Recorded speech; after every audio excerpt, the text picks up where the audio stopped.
Good evening and welcome to our 7th virtual Noir at the Bar. For those of you who haven't joined us before, I'm Victoria Watson. I usually run the Harrogate and Newcastle chapters of Noir at the Bar. Yes, I'm starting early tonight, sorry folks. But as we're all kind of on lockdown, are we on lockdown? Can you watch us with your family? Who knows? We're coming live to your home instead. Noir at the Bar started 12 years ago. Many of you will have heard this before, but we do have some new people joining us this evening.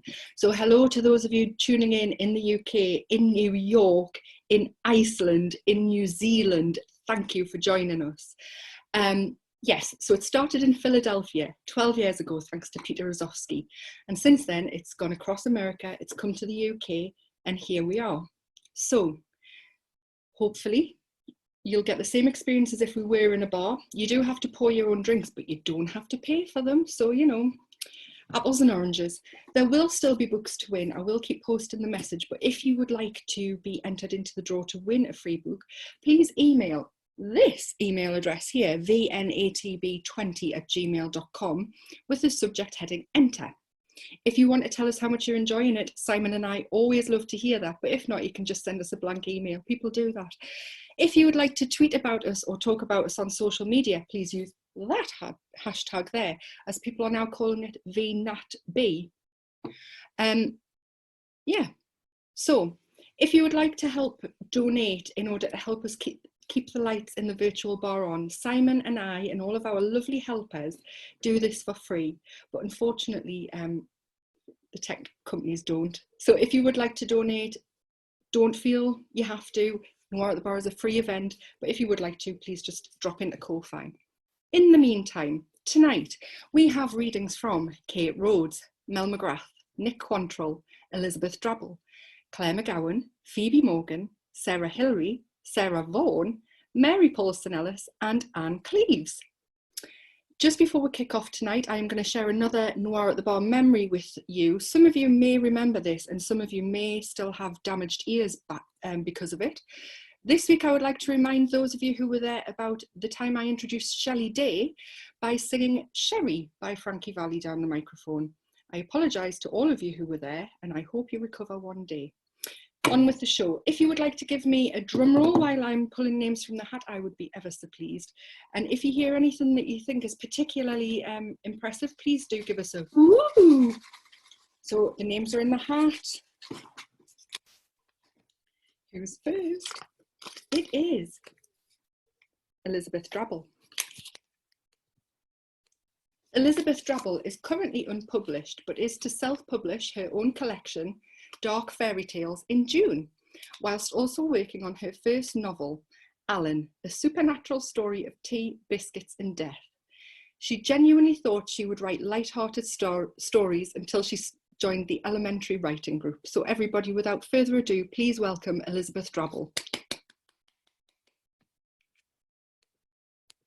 Hello, can you hear me? Good, that's a good start.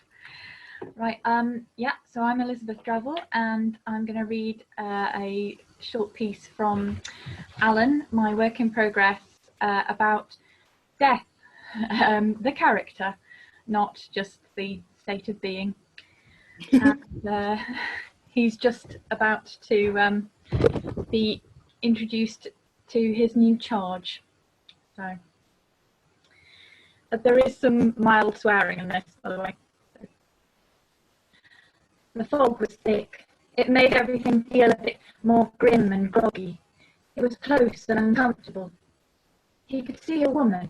She was alone. The only sound to be heard was the faint roar of the sea in the distance and the clack of her heels on the cobbles. The street lamps seemed to strain, trying to push light through the fog, but their efforts were futile.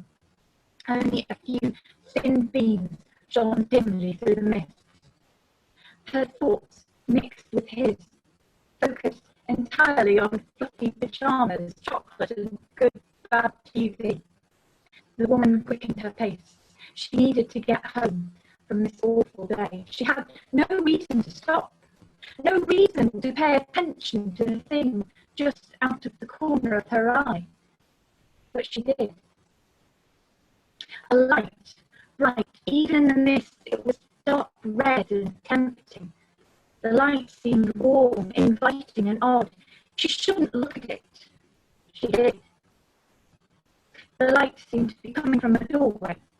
There was a delicate, almost hypnotic music too. A party maybe. None of her business.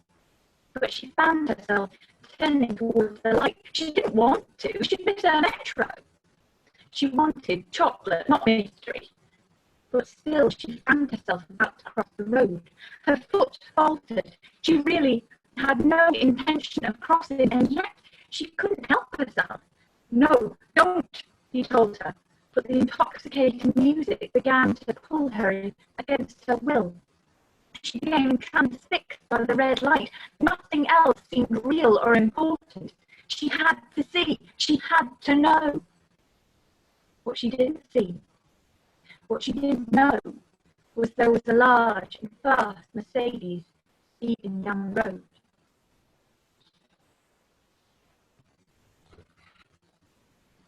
Alan lay in a fretful sleep, making gentle, uneasy movements that softened slowly into a tranquil slumber as the dream proceeded. That is, until a loud, shrill alarm was sounded, with one loud, unpleasant jolt of confusion and irritation.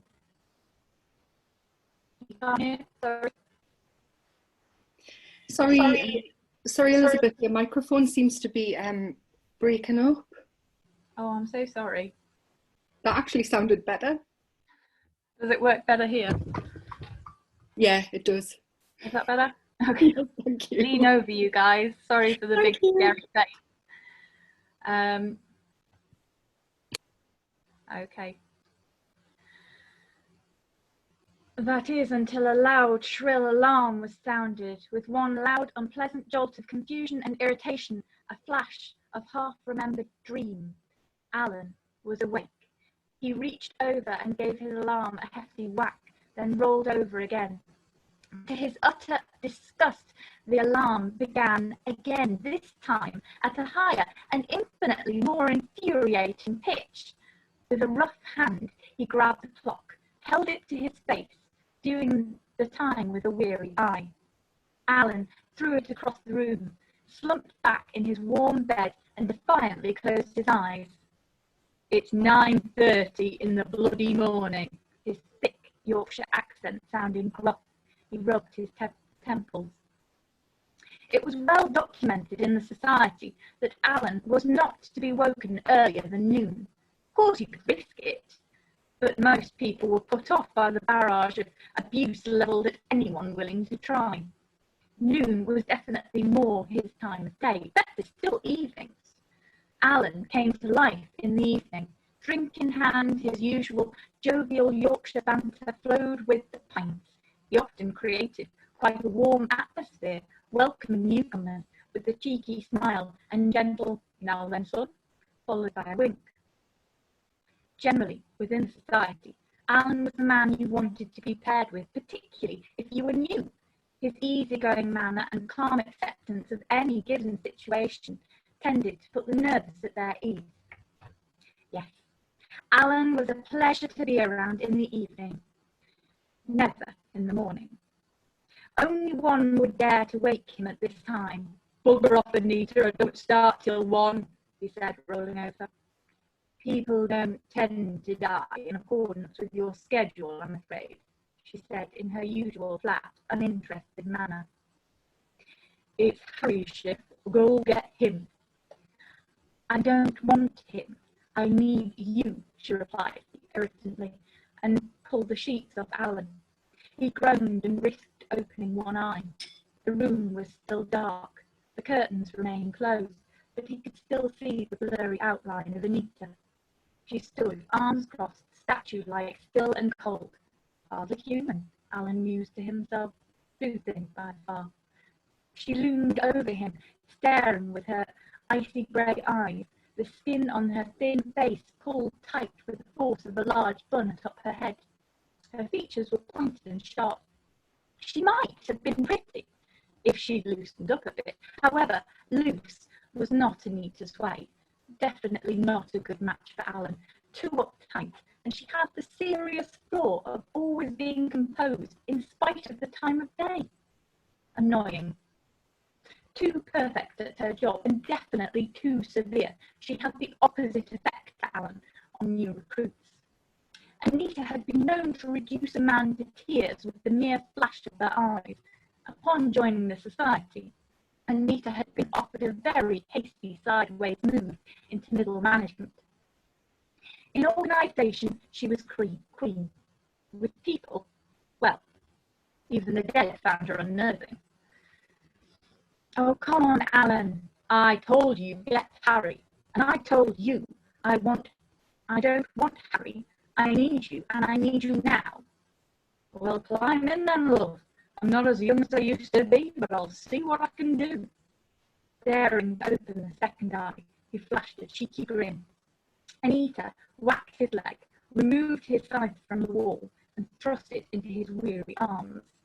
Alan narrowly missed giving himself an unprompted shave as he caught the familiar tool. This is serious, Alan. Alan felt a little confused. In the 100 years or so since he had known Anita, give or take a decade, he had never known her to be unserious. Not even so much as a bad Christmas cracker joke. Maybe he'd missed some kind of drier than burnt stale toast sarcasm that was actually an attempt at a joke. Or, perhaps, in this case, it was, as she said, serious. Why else would she wake you up? He sat up, propped aside by the wall. Okay, I'm all ears, Pet. There was a moment's pause as Anita searched for the right words to explain the situation. It is a matter of the utmost importance and must be treated with a great deal of discretion. No boasting in the pub. Got it. You have been specially selected for this. Do not take that lightly. This matter could affect us all in the future, so failure is not an option. My mission, should I choose to accept it? You have a new charge, a very important charge. She's not what you're used to. Oh, for pity's sake, is that all? Jesus, love, wake me up at the crack of door. Looked after blinking royalty, I have. Queen Mum, she was one of mine, you know. Nice she was. Not as funny as Barry, though. He were crackety. Let me finish. Anita yelled, uncharacteristically riled by the tangent. The fact that she was letting herself get worked up told Alan the situation must be as important as she implied. He bowed his head like a naughty schoolboy and awaited her final word. Anita sat down next to Alan on the bed. She took a deep breath and tried again. She's alive. Thank you. Sorry about the technical difficulties. Thank you very much for that, Elizabeth. Thank you. Okay, so who's going to be next? I've got the hat.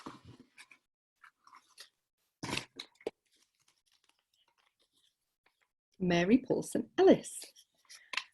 Mary Paulson-Ellis lives in Edinburgh, where she likes to wander in graveyards. No comments here. She writes detective stories about the world of those who die with no next of kin, also what she calls the murderous side of family life. How delightful. I think we're all kind of probably feeling that way after 8 weeks being locked in the house with our nearest and dearest. Mary's debut novel, The Other Mrs. Walker, was named Waterson's Scottish Book of the Year in 2017. Ooh! This is not sarcastic. I've watched these videos back and I realise that I sound sarcastic. I'm not being sarcastic. I'm genuinely impressed. Just putting it out there. Mary's second novel, The Inheritance of Solomon Farthing, was a Times and Sunday Times Crime Club pick. Woo! So everybody, please welcome Mary Paulson-Ellis. Hello. Hi everybody. I'm going to read to you today from my second novel, The Inheritance of Solomon Farthing. So just for a bit of context, Solomon Farthing is an heir hunter in Edinburgh, and he is pursuing the case of an old soldier who's died without a will in the hope of getting some of the old soldier's cash. But his detective work keeps taking him back to a group of soldiers who are sheltering in an abandoned farmhouse at the very, very end of World War I.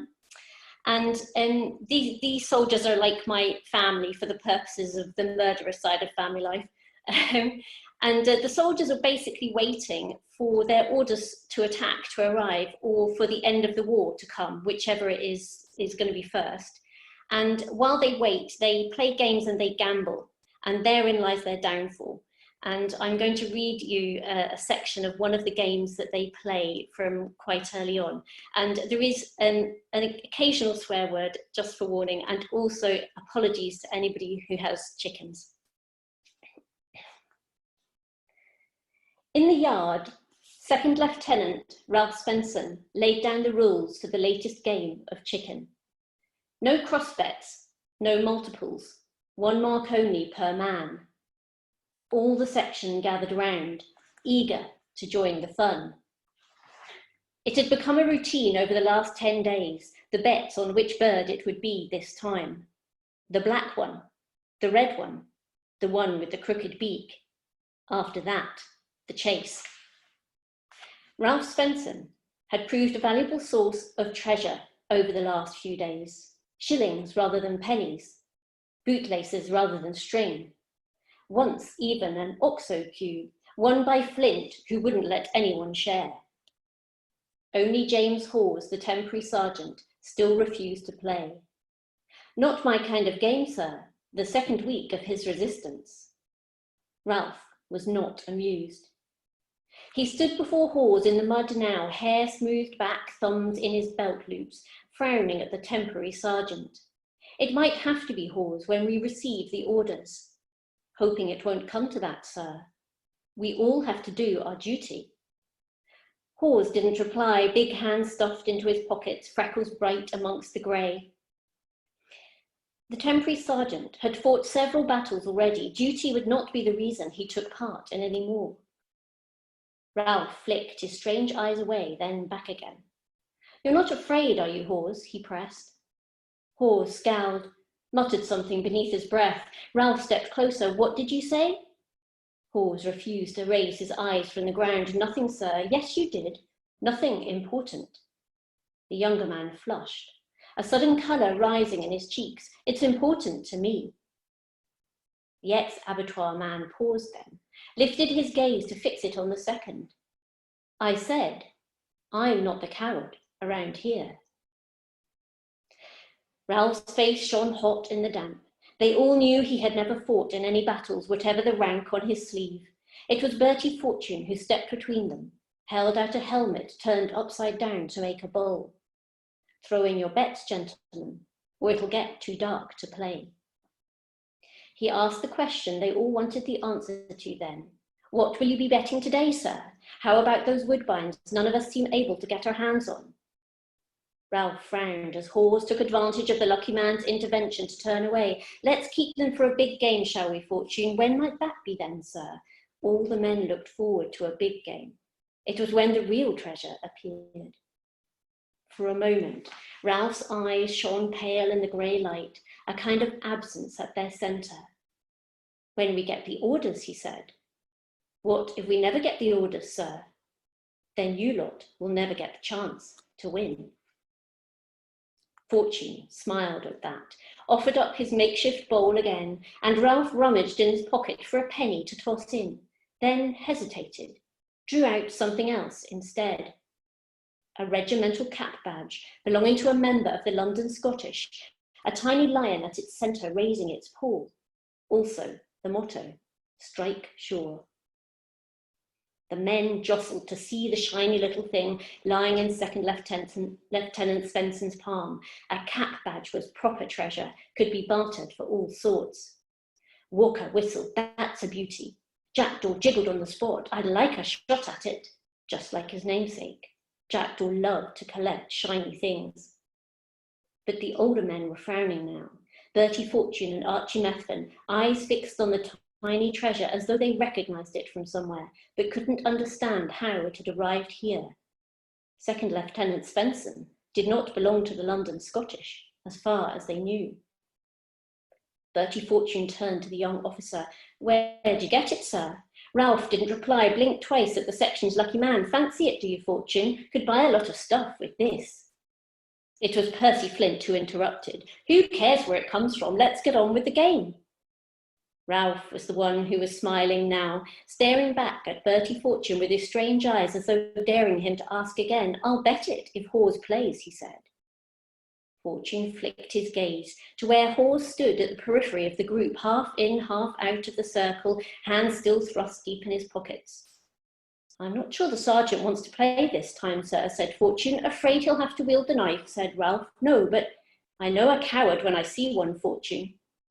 Ralph flicked the silver cap badge from one finger to the next, even if I haven't fired my gun.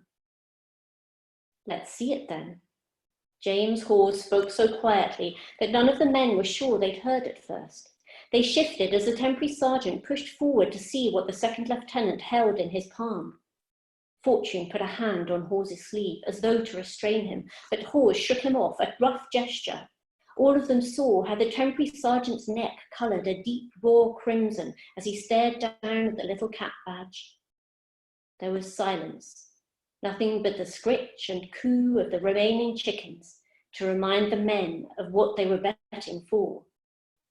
Then Hawes withdrew his fist from his pocket, held it out towards Ralph. I'll play then, he said, for this. Opened his fingers to reveal a tarnished coin in the centre of his palm, a sixpence, a tanner, something cheap in return for something precious, not a good deal. The men all stared at the dirty sixpence in Hawes's hand, then they looked at the second lieutenant to see what he might do. Ralph pushed his hand through his hair for a moment, suddenly aware of his fluster. He hesitated, then tossed the cap badge into the upturned helmet as though it was nothing, where it landed with a soft cling. The men breathed. Hawes rolled his sleeves up his thick arms. A cap badge for a tanner. It wasn't a good return, but Second Lieutenant Ralph Svensson never could resist a bet. They played for an hour. A yard full of men, breathless from the chase, mud and chicken shit smeared across their breeches and their boots, till Arthur Promise stood by the pump with a yellow chicken cradled in his arms. He was the winner this time. In the entrance to the barn, protected from the rain, Bertie Fortune itemised the winnings. A couple of pennies, 3 hand-rolled tabs, a walnut from Stone, the tanner from Hawes. Also that little silver cap badge with a lion raising its paw. Strike. Second Lieutenant Ralph Svensson came to stand by the barn door, colour high, as he stared at the array of treasures lined along the helmet's upturned rim. Sorry, sir, said Fortune. Better luck next time. Ralph flushed. Then, before Bertie Fortune could protest, he scooped the little bets into his hands, sauntered across to where Promise stood beaming by the pump with a yellow chicken beneath his arm. Ralph held out the winnings for Promise to take. The boy hesitated, then reached out to claim his prize, stuffing them one by one into his trouser pockets, until he came to the silver cap badge. Second Lieutenant Ralph Svensson closed his fingers over that particular treasure, slid the badge into his own pocket instead. Promise hesitated, suddenly confused. Jackdaw came over to stand next to his friend. Hey, he won that fair and square, didn't he? Ralph smiled, slouched a little in front of the other 2 lads. I changed my mind. You can't do that. Jackdaw was annoyed, but Promise was silent, the yellow chicken squawking and pecking at his sleeve. Bertie Fortune came over. Is there a problem? He won't pay his debt, said Jackdaw, gesturing to the second lieutenant. Fortune flicked a warning glance towards the boy. Then he turned towards Ralph. Got to pay your debt, sir. Of course. Ralph dipped his head. How about this? He leaned towards Promise and tucked a silver shilling into the top pocket of the boy's tunic, buttoned the thing down. Promise blushed a furious pink. Jackdaw protested. Hang on, but Ralph ignored them. Grabbed the chicken from Promise's arm, stepped back, holding the creature aloft by its neck. Right then, men, he called. Who wants to slit its throat this time? I'll do it. Alfred Walker was always ready to play with the knife. Ralph ignored him. I think Hawes should do it. He hasn't done us the honour yet. Bertie Fortune stepped towards Ralph. I think we should sort the debt first, sir, he said. But Ralph waved him away. That's done, Fortune. I've paid promise. Something else instead. Now it's Hawes's turn. After all, he's the expert. Aren't you, Hawes? No one spoke as the two men fixed eyes across the yard. The young officer grinned and squeezed at the chicken's neck. The chicken flapped and struggled, scaly feet scrabbling against the air. Don't make the poor thing wait any longer, Hawes, Ralph called. Wouldn't want it to suffer. The men all stared at Hawes. To be afraid of blood was one thing. To disobey a direct order from an officer was a capital offence. There was silence for a moment. Then a sudden blur across the yard. The knife grabbed from Alfred Walker's hands, a flash of silver. One swift slice, and the chicken's head was severed from its body, blood spurting high to splash all over the second lieutenant, on his shirt, on his face, in his hair, all its sticky warmth. Flint swore, fuck. Jackdaw squealed. Alfred Walker laughed in disbelief. James Hawes turned and retched into a pile of dirty straw. The knife clattered to the base of the pump as Arthur Promise dropped it and stepped away. Then they all watched in silence as the chicken ran its last and most frantic dance across the mud before it fell too. Thank you. Thank you so much for that, Mary. Okay, we have one more reader before our first break. Just a quick reminder as well, we do have the Q&A button. Again, I don't know, am I pointing in the right place? It's there on my screen, I don't know if it's there on yours. If you do have any questions for any of our readers tonight, please do put them in there and I will try to get them answered for you, but I can't promise anything. So, final one. I hope you're doing your drum rolls at home, mind. Phoebe Morgan. So, Phoebe Morgan is an author and editorial director at HarperCollins.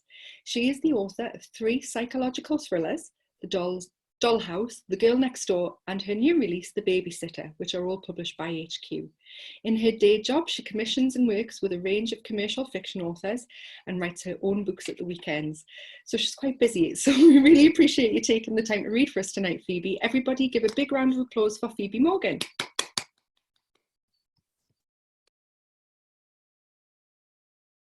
Hi everyone, thank you so much for having me on. It's so lovely to be here. I'm very relieved that I didn't have to go first. I was getting really nervous. So yeah, I'm just going to read from my 3rd book, The Babysitter. This is just a proof because my final copies haven't arrived yet. Hopefully they're going to arrive in the next week because it's out in 2 weeks, so that's exciting. It's a psychological thriller. It's set between France and Suffolk, and it opens with a couple of people speaking on Facebook or Twitter, so I'm just going to read out those and then go into the prologue. What I don't understand is what happened to the baby, that poor little mite. How did she get caught up in all this? It's enough to make your blood run cold. She was already on our nursery list. I hope to God they find her. Penny Feller, owner at the Mulberry Bush Nursery School, Ipswich. Well, we didn't know anything about it. Not until the police arrived. I've never seen so many police. I think they were digging behind that row of flats, not far from the harbour. Margaret Parkinson, 42 Ludgate Road, Ipswich. Well, I think any one of them could have done it. I mean, why did they bugger off to France? It's a bit convenient, don't you think? Graham Smith, Facebook group, 346 replies. We need to remember there's a woman dead too. Caroline Harvey's life matters. Hashtag RIP Caroline. Rainbows 55, Twitter post. It was the husband. It's always the husband. Michelle Rhodes, to her book group, over wine. Nods of agreement, 5. Look, all I want is for us to be able to get the story.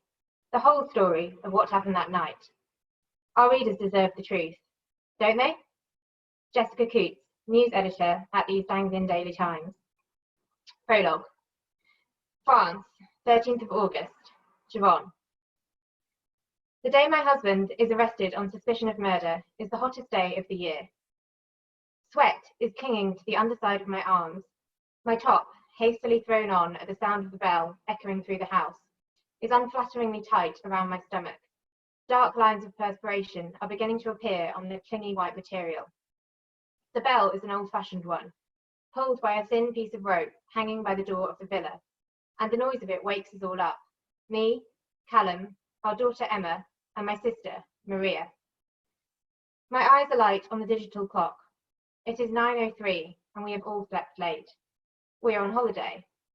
France is in the grip of a heat wave. Already, it is 33 degrees. We came to France 2 days ago to stay at Maria's holiday house in a tiny village on the baking northwest coast, St. Gilette, overlooked by a rocky peak that shades part of the garden. There is no police station in the village, just a tiny church that seats 40, a fancy restaurant overlooking the hills, a Saturday fish stall, and a boulangerie, the opening hours of which are random and confusing. The police must have risen early this morning, made the drive over from Rouen or Dieppe, navigated the treacherous, steep hill down to the holiday villa. No cars come down here unless they absolutely have to, unless it's an emergency. There are 2 officers, a man and a woman, both French, with heavy accents that my sleep-addled brain is slow to understand. My husband is in a faded t-shirt and boxers, his feet bare, dark hairs covering his legs. At first, I think that something must have happened at home. My mind goes to my mother, elderly now, a frail 86-year-old living stubbornly on in a care home on the outskirts of Norwich, alone apart from the nurses. Her grip of reality has diminished severely of late.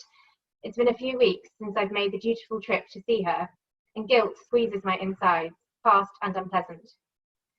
Callum's cousin has just given birth, and I worry that something has gone wrong, picturing Rosa on blood-stained sheets in a hospital room. But of course, it's neither of those things. Behind me, I feel Emma's presence, the pad of her socked feet. She's in her pajamas, blonde hair tied back in a bun. At 16, this morning, she is childlike and innocent. A second later, Maria appears, a blue silk kimono wrapped around her tanned limbs. Our eyes meet, her gaze as familiar to me as my own. She is a mirror of me, a more beautiful version. Our mother often gets the 2 of us confused now. Callum is saying something, protesting, his pidgin French failing to convey the anger and shock that his hand gestures show perfectly. My heart is beginning to beat faster, a tiny drum in my chest. The police are stern, their faces set and unmovable. Too late, I realise that Emma shouldn't be here. Quickly, I turn from the door and take my daughter's arm, trying to pull her back towards the stairs. What's happening? She asks, her voice still smudged with sleep, and Callum whips around, trying to reassure her, using the calming voice he always does when she's anxious. He can be so kind to her when he wants to be, but his voice is still tinged with an edge of uncertainty that only I can hear. It's nothing, sweetheart. This is some sort of mistake. Siobhan, will you tell them? This is all a mistake, darling. Maria, you speak to them, will you? Please. He smiles at my sister, but it's strained. The muscles in his cheeks are tight and false. My French is no better than his. My mind flits back to my O-level teacher droning on, a blue bottle buzzing against the window in a hot, dry classroom, the spill of blue ink on my fingers. But we're both able to pick up the word the taller of the police officers is saying. Murder, murder. You're suspected of murder. I am frozen. I cannot move. We suspect you. Murder. Maria, whose command of the language is much better than ours, steps forward and begins to speak in rapid, urgent French. It's too fast for me. I don't understand. And then they say the name of the victim, clear as a bell, and I feel my vision begin to blur. Panic grip my throat. It's her, Caroline Harvey. One of them steps forward, and in that second, our nightmare begins. Chapter 1, France. 11th of August, 2 days before the arrest. Vaughan. There's barely any signal in this house. We're all eating dinner out on the terrace, red flagged stones underneath our feet. It's our first night in France, where the air is hot and still and the sound of the crickets is constant and deafening. Behind us, the swimming pool glistens, bright blue because of the little robot hoover Maria drops into it every day. It's a clever little thing that zooms through the water, up and down like one of those Uber mothers at the local leisure centre back home. But Ipswich seems a world away today. Suffolk has nothing in common with the stifling heat of the French coast. The Uber mothers can't get to me here. Emma, aren't you going to eat the rest of that mozzarella? Callum asks, and I flick my eyes over to my daughter's plate, surprised to see it virtually untouched. Her appetite usually outstrips mine. Oh, for the metabolism of a 16-year-old. But she ignores me. She's playing with her iPhone, shifting it around on the table, trying to pick up 4G. The signal's crap here, Emma, Maria says. That's why I installed the landline. Before I bought this place, there was nothing. Can you believe it? She laughs, spears a piece of tuna onto her fork. I cooked it myself, followed an English recipe to the letter. A thank you for having us gesture, I suppose. I don't like feeling in debt to anyone, least of all to her. I know you want Wi-Fi, Ems. I'll sort it for next summer, Maria continues. This is delicious, F. I feel a flicker of pleasure that she, at least, likes the meal. My sister has high standards, which is why, according to our mother, she's still alone at 46. Nobody's good enough. I don't broach the subject with Maria anymore. I don't think she likes it. She's always made me feel as though I am the boring one, choosing marriage and kids over freedom and fun, never getting my own way. I'm the mistress of my own life, Siobhan, she always tells me. I haven't met anyone she's been dating for years, although I don't doubt there's at least someone keeping her sheets warm. Emma shifts in her seat, barely acknowledging Maria, a strand of hair falling slightly over her face. My daughter is wearing a loose emerald green dress, the sort of thing I could never pull off anymore. She and Maria usually get on so well, but tonight nobody's in my daughter's good books, it seems.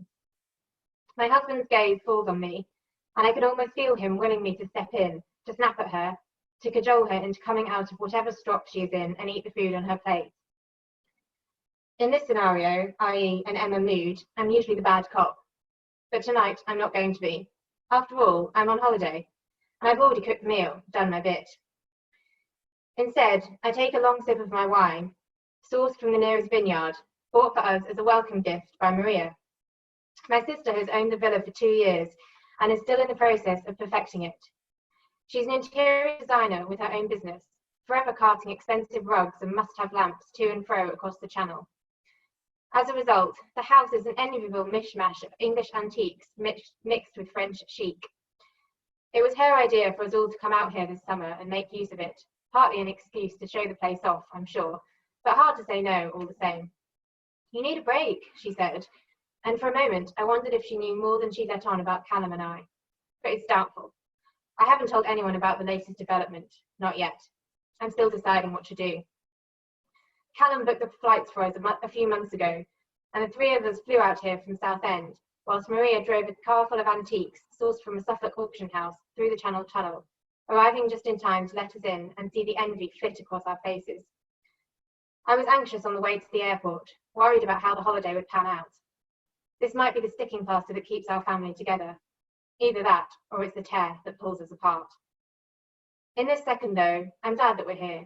The wine is delicious, and for a moment, I let myself believe that this is all mine, this sprawling, escapist luxury. But then Emma pushes back her chair and the moment breaks. I'm not hungry, she says, and I watch the hem of her silky dress fall to her ankles as she stands up and leaves the table, disappearing behind the sliding glass doors of the villa. After a few seconds, music starts. She's turned on the Sonos system in the downstairs basement, blasting angry, loud music that sets my teeth on edge. The house is 2 stories, with the basement in reality forming 2 bedrooms and another bathroom. Emma and Maria are sleeping down there, whilst Callum and I are on the ground floor, level with the swimming pool. There's an ensuite leading off from our room, a power shower and fluffy white towels, expensive soap and hand moisturiser that smells of geranium. Callum sighs, the sound familiar. Maria blows out her breath, the worry evident on her face. She's had the same facial expression since we were teenagers, all those years ago now. More years than I'd like to count, to be honest.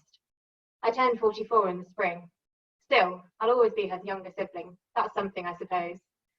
I take an olive from the little black pot on the table, feel the oil slick on my fingertips. Change of scenery hasn't helped with the mood swings then, Callum says wryly, raising his wine glass to his lips, and I shrug my shoulders, swallow the olive. He smiles at me, his teeth white and his eyes crinkling, that handsome look that I know so well. We've been here less than 24 hours. Let's give her a chance. My voice sounds calm, measured. It isn't how I feel inside. But then, I've got good at keeping my feelings to myself lately. I've had to, after all. Secrets are becoming my forte. And that was The Babysitter. I don't think I said the name at the beginning, but thank you for listening. Thank you so much for that, Phoebe. Okay, we'll have a quick 5-minute break, and I believe Mr. Buick has arranged another quiz for you. So go and do whatever you need to do, top your glass up, and we'll see you back here in 5. Thank you.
Welcome back.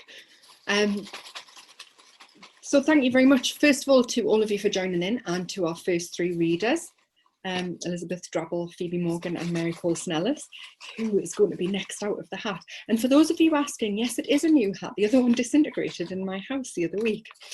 My husband was delighted. So next up is Cleeves. Now, I'm not sure if this lady really needs any introduction, but I'm going to anyway. Anne Cleeves is the author of over 30 critically acclaimed novels, including the Vera Stanhope and Shetland series on which ITV's and BBC One's dramas are based. I'm not going to woo anymore because I'm very self-conscious about it, but I know you guys are all really impressed, as you should be. Anne worked as a probation officer, librarian, bird observatory cook and auxiliary coast guard before she started writing. She remains a passionate champion for libraries and has been awarded the highest accolade in crime writing, the 2017 CWA Diamond Dagger. Anne is a member of Murder Squad, working with other British Northern writers to promote crime fiction. She lives just down the road from me in North Tyneside, near where the Vera books are set. And her latest novel, which has just been longlisted for the Theaksons Prize this year, is a #1 Sunday Times bestseller. It's called The Long Call and is the first in her 2 Rivers series set in Devon, where Anne grew up. So everybody, huge round of applause for Anne Cleeves. Thank you. Thanks, Vic. Hello, everybody. Yeah, I'm going to read a little bit from The Long Call because Matthew Venn is a new character. So I thought I'd read the beginning and just introduce him a bit. So that's what I'm doing. And it's lovely to be here. The day they found the body on the shore, Matthew Venn was already haunted by thoughts of death and dying.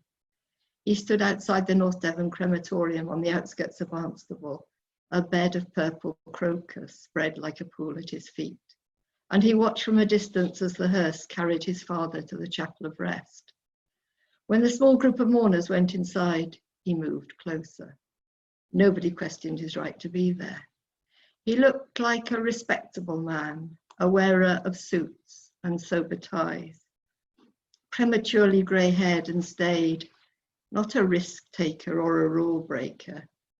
Matthew thought he could have been the celebrant, arriving a little late for the service, or a diffident mourner, sheepish and apologetic, with his soft skin and sad eyes. A stranger seeing him for the first time would expect sympathy and comfortable words. In reality, Matthew was angry, but he'd learned long ago how to hide his emotions. He checked his feet to make sure that no flowers had been crushed, then walked between the headstones towards the path. The door to the chapel of rest had been left open. It was a warm day for so early in the year, and he could hear the service underway inside, the rich, passionate tone of a voice he'd have known anywhere. Dennis Salter rousing his troops, persuading them that Andrew Venn was in heaven, and they might be sad for themselves, but they should not be for their brother. Then came the heavy breathing of an electric organ and the slow, deliberate notes of a hymn that Matthew recognised but couldn't name. He pictured Alice Wozencroft bent double over the keys, dressed entirely in black, hands like claws, a nose like a beak, as close to a crow as a woman could be. She'd been old, even when he was a boy. Then he'd been a member of the Baron Brethren by birth and by commitment, his parents' joy and hope for the future. Now he was cast out. This was his father's funeral, but he wasn't welcome. The hymn ground to a dreary close and he turned away. Soon the service would be over. His father's coffin would slide behind the curtain and be turned to ash. The small group of mostly elderly women would gather in the sunshine to talk. Then they might move on to his mother's house for tea and home-baked cakes, tiny glasses of sweet sherry. His name might be mentioned in passing. These people would understand that the bereaved woman would be missing her only son at a time like this. Though despite their sympathy, there would be no question that he should have been invited. It had been his choice to leave the Brethren. Matthew stood for a moment thinking that lack of faith had little to do with choice. Doubt was a cancer that grew unbidden. He pushed away the guilt that still lurked somewhere in his body, physical like toothache, the root of his anger, and the tattered remnant of belief that made him think that his father, the spirit or soul of his father, might be somewhere watching him, still disappointed in his son. Then he walked quickly back to his car. The call came when he was nearly there. He leaned against the perimeter wall of the cemetery, his face to the light. It was Ross May, his colleague, his constable. Ross's energy exhausted him. Matthew could feel it fizzing through the ether and into his ear. Ross was a pacer and a shouter, a pumper of iron, a member of the local running club and a rugby player. A team player, except it seemed, when he was at work. Ross, where are you? Out and about. Matthew was in no mood to discuss his whereabouts with Ross May. Can you get back here? Someone's found a body on the beach at Crow Point. Your neck of the woods. When Matthew hit the marsh, the sky widened and his mood lifted, just as it always did. If he still believed in the Almighty, he'd have thought his response to the space and the light a religious experience. It had been a wet winter and the ditches and the pools were full, pulling in gulls and wading birds. The flat land still had the colours of winter, grey, brown and olive. No sight of the sea here, but if he got out of the car, he'd be able to smell it. And in a storm, he'd hear it too. The breakers on the long beach that ran for miles towards the village of Thornton. The team stood at a distance from the body, waiting for the pathologist to arrive and the crime scene investigators to come with their protective tent. Matthew thought they were lucky that it was a still day and the man had been found on the dry sand away from the water. Exposed here, a gale would have the tent halfway to America, and a high tide would have him washed away. There was no time pressure apart from the walkers and the dog owners who wanted their beach back, and the usual pressure of needing to inform relatives that a loved one had died to get the investigation moving. The victim wore faded jeans, a short denim jacket over a black sweatshirt, boots that had seen better days, the tread gone, worn almost to a hole at the heel. His hair so covered in sand that it was hard to tell the colour. On his neck, a tattoo of a bird. Matthew was no expert, but the bird had long wings, a gannet perhaps, or an albatross, subtly drawn in shades of grey. Thanks very much. Thank you very much for that, Anne. That was fabulous. Okay, just a quick reminder, folks, we'll have the chat, but please don't use it during readings. And also you have the Q&A if you would like to ask anybody some questions. I'm giving this a right good shake now. Right. Mel McGrath is next. So, Mel McGrath is the author of best-selling and award-winning fiction and non-fiction. You know what to do. Her Kiglatuk procedural series set in the Arctic is currently being developed for TV in the USA. The Guilty Party is her latest psychological thriller. Our very own Anne Cleeves said it was bloody brilliant. Mel is the winner of the John Llewellyn Rhys Prize for Best British and Commonwealth Writer, and her books have been longlisted for the CWA Gold Dagger and shortlisted for numerous prizes, including the HWA Gold Crown, the Fortnum and Mason Best Food Book, and the James Tate Black Prize for Biography. Mel's work has been translated into 20 languages. She's currently at work on another psychological thriller called Two Wrongs, a commissioned script for TV in the USA, and is also training to be a psychotherapist. So again, very, very busy. We do appreciate you giving us your time this evening, Mel. So everybody, Mel McGrath. Thank you. Thanks, Vic. Thanks, Simon, for organising tonight. I have to say, this is the biggest night out I've had in months, so I've been really looking forward to it. And I'm really pleased to be reading with some of my favourite authors and to be in lovely company. So thank you, everyone, for coming. I thought of reading from my work in progress, but then I decided I wouldn't. I don't know about you, but during this period, I've been finding it really helpful to escape into my head to other places, especially exotic places. So I'm going to read part of a short story that I wrote a while ago called Edie Higletuk's Christmas. You can find the rest of the story on the internet if you're interested. Just tap it into Google and it'll come up somewhere. So to set the scene, we're on Ellesmere Island in the far north of the Canadian Arctic. So as near to the North Pole as makes no difference really. And it's Christmas. So the sun hasn't risen since September. It's been dark 24 hours a day since September. And it's minus 45 degrees centigrade or minus 55 if you include the wind chill. It's a scary place, but don't worry, you're in good hands. Your guide's name is Edie Kigletook, and she's the hero of the short story you're about to hear, part of the story. She's the product of an Inuit woman and a white man, and we're about to meet her in the tiny Arctic settlement of Autisac, where she's filling in for the local policeman who's been snowed in elsewhere. So to set the story up, two local boys, Tommy, who's a blowhard and a troublemaker, and Willie, who's a sensitive, troubled, but basically decent kid, have got into a fight over Tommy's girlfriend, Nancy, who was Willie's childhood sweetheart, and he still holds a candle for her. At first, it looks just like a scrap, but when Tommy dies and Willie disappears with Nancy's little girl, Aggie, things take a darker turn.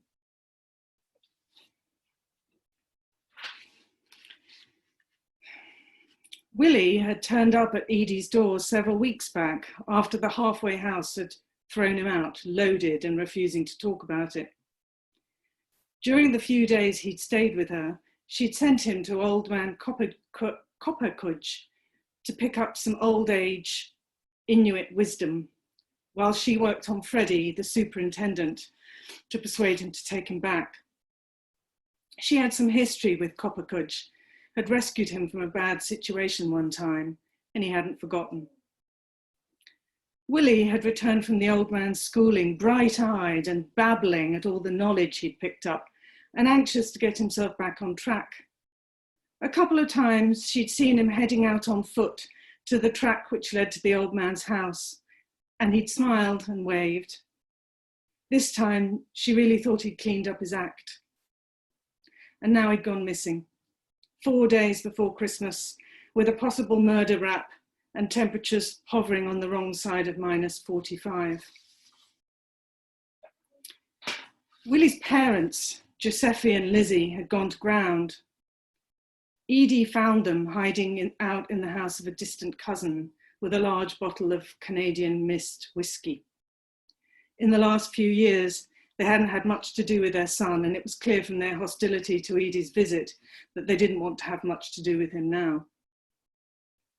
"Damn kid took our Snowbee," Giuseppe grunted. He was a tall man, unusually so for an Inuk, with a barrel chest and huge arms.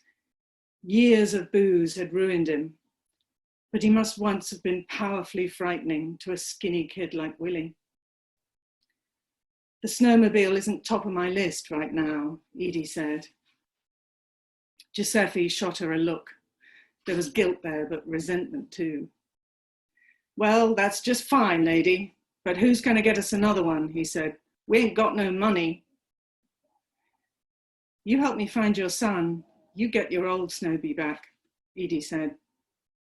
Giuseppe shot a glance at his wife, who shrugged a "why not?" "Like how?" he said. "You think of any reason he might have taken Aggie, or where they might have gone?"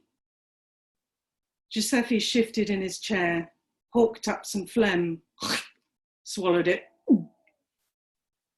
Edie looked around the thinly lit room, the greasy sofa, the plain, unloved walls, the complete lack of any kind of Christmas cheer. "We ain't never been too keen on Christmas," Giuseppe began, nervously scraping his hands together. There was a pause. Then, looking at her bright-eyed suddenly, he said, "Say, is there a reward for information?"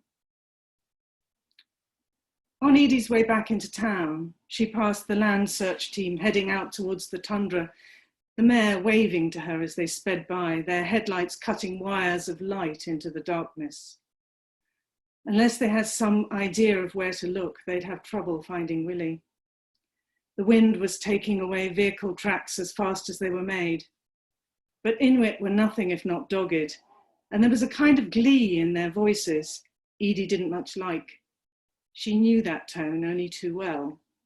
It was the thrill of the hunter on his way out to the hunt. There was only one thing for it, and that was to return to the old man, try to get out of him whatever else it was he knew. Maybe he'd take pity on Nancy and Alice, want to help them find their little girl. He was an ornery old walrus, but it was Christmas, and somewhere inside that raddled skin there was a heart that beat, same as everyone else's. "You again," Coppercudge said at the door. He lowered his shotgun. "Well, you better come in." "Your boy's in trouble, Elder." She told him about the abducted girl and the search team who would find the boy sooner or later. "How's about you let me help him?" Coppercudge went over to the table, picked up an old pipe and lit it. The smell of cheap tobacco drifted by. He didn't seem in any hurry, but Edie could tell by the worried look on his face that he was thinking. She moved across the floor. As she pulled out the chair opposite him, his expression changed. "Young Willie, he ain't gonna hurt that little girl," the old man said. "Listen, old man, you and I both know the truth of that. Aggie Muttock is Willie's daughter. I'm guessing that's no surprise to you, but the fellas in the search party don't know that, and you should have seen them. They got their hunting blood up." Something passed across the old man's face.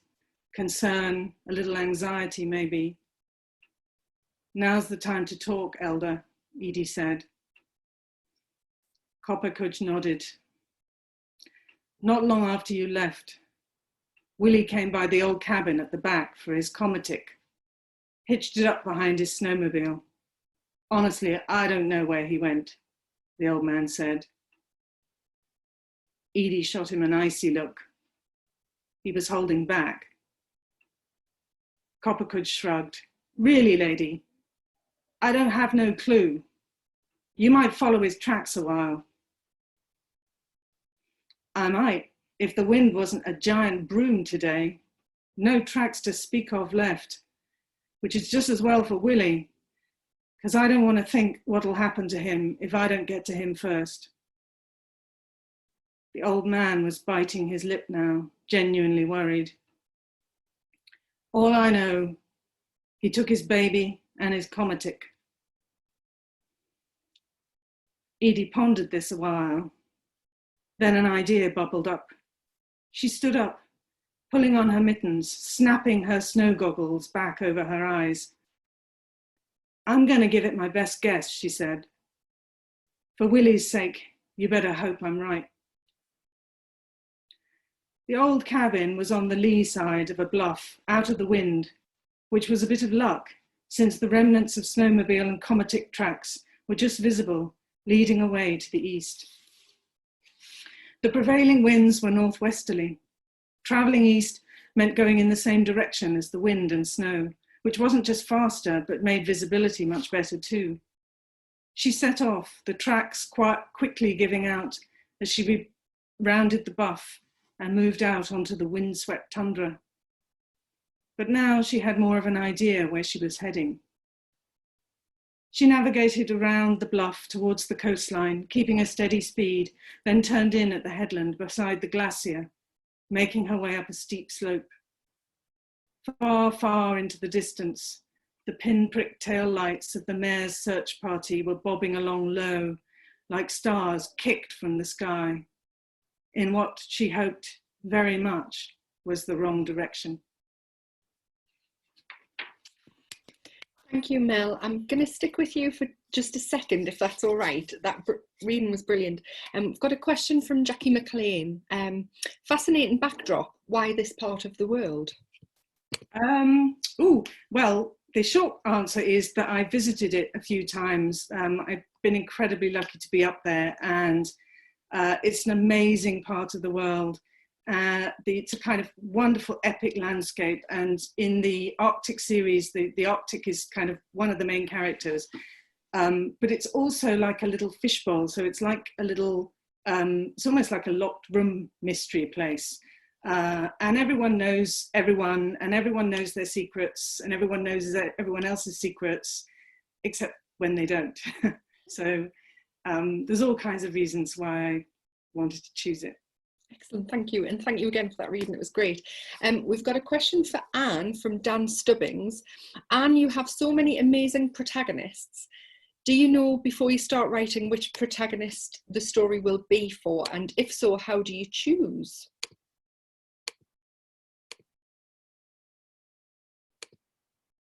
Oh, hang on. Doing it. Yeah, perfect. Okay. Thank you. Can you hear me now? Yeah, I alternate between, I can't write the same character after each other. So that's what I do. I write one and then I write another. And so I know who I'm going to be writing about before I start. Great. But I don't know anything else. I just start writing.